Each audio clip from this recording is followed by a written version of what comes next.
Hello! Good to see y'all. I wanted to talk to you a bit about sacred space. Why would you need to do sacred space? Why would you need to create sacred space? A lot of us have offices that we already work in, and so that space is already ours, right? So why would we need to enhance that with sacred space? Well, that's just why. We are enhancing it with sacred space, with creating sacred space. We are, it's making it a little more, making ourselves a little more powerful within that space. So if you want to do some manifesting, if you're sitting down to create a manifesting ritual, or doing one that you already had, creating sacred space helps you feel like you're more powerful in that space. It helps you claim the space as yours. So if you are doing a festival, say, and you have your 10 by 10 booth or however big it is, then you want to actually claim that space as yours. You want to make sure that it is all you. That the space that you are working in shows everyone that this is yours. And that's done with energy as well. We don't need to make it so that's impenetrable when we're doing a festival, but we do want to make sure that it's ours, that it conveys who we are and what we are, and that the energy there is very welcoming and inviting for other people. So now, I have to tell you that I've had to perfect that over the years, and sometimes I'm not all that great with it. I still have to remind myself to do it. I still have to remind myself to slow down and really claim it and make sure that it's mine. Sometimes I sit and wonder why nobody's paying attention to me, and that's because I'm not shining my light, right? I'm stressed out about getting everything perfect instead of actually claiming my space and relaxing into it. So I want to tell you a little bit about that. You can claim your space and create sacred space with all kinds of stuff. You can use sound. Sound is the best way that I have to create sacred space. It works very well for me, and you all probably know how I do that, but you don't know what's going on behind the scenes. So when I'm singing the favorite song I have to open up with, I am asking different guides and angels to come in, and fairies, of course, to come into my space and help me with what I've got going on. And sometimes they show up automatically. I don't have to think about that, but sometimes I do pull in specific guides, angels, gods, goddesses, whatever I need to create the energy that I want. Maybe something can be specifically helpful to me, so I want to make sure that I ask that individual to come into my space and to help me with that. So don't be afraid to do that. Nothing is ever too busy to help you out with that. So don't be afraid to ask your angels or archangels to help you with that, because they certainly can. And every being on the other side can be everywhere all the time at once. Because, well, that's another story. But sometime we'll go into that maybe. So sound is one. You can make it with whatever you need to make it with. You can clap your hands. That changes the energy in the space, right? You can, and that's more for clearing, I would say, than inviting. And then you can use crystal bowls. You can use Tibetan bowls, brass bowls. You can use your voice, of course. You can sing, you can talk, you can do whatever you need to do. You can chant. All of that works, and whatever fits for you should be what you use. You can use chimes. Bongs work.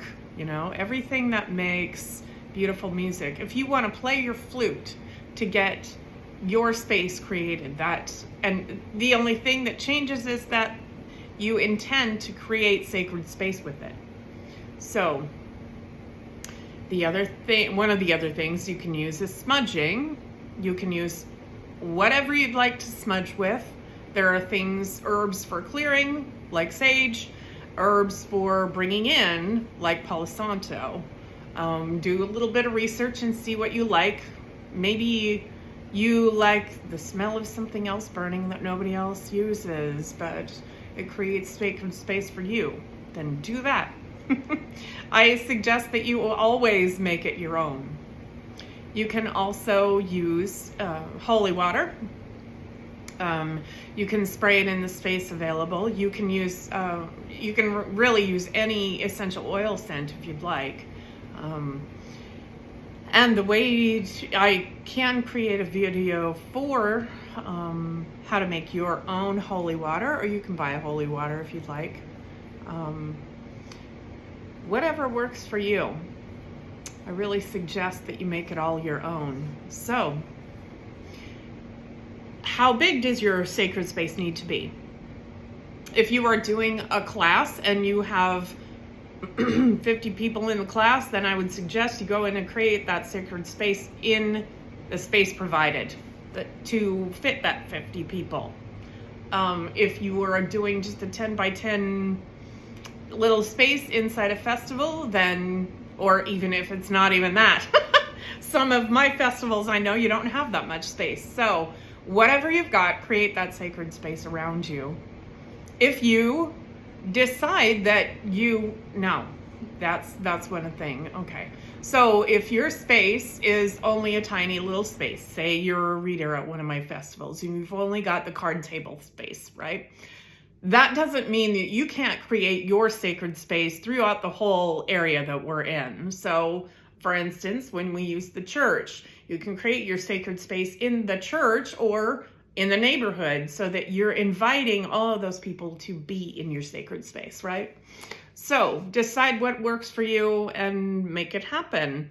Now, when you are doing that, you do not have to go around the perimeter necessarily with your holy water, you know, say. Your sound doesn't necessarily have to reach all of that, but you have a set marker in your mind and you intend for that energy to go out to that boundary.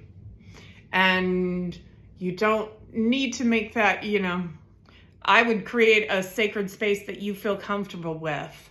You know, it might not be the whole neighborhood that you feel comfortable with.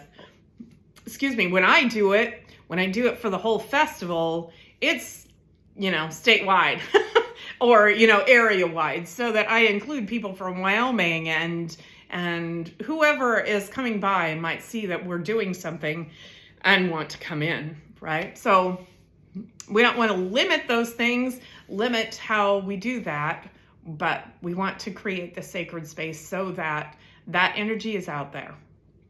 Now, if you are doing just your own ritual, I suggest that you make the room that you're in your sacred space.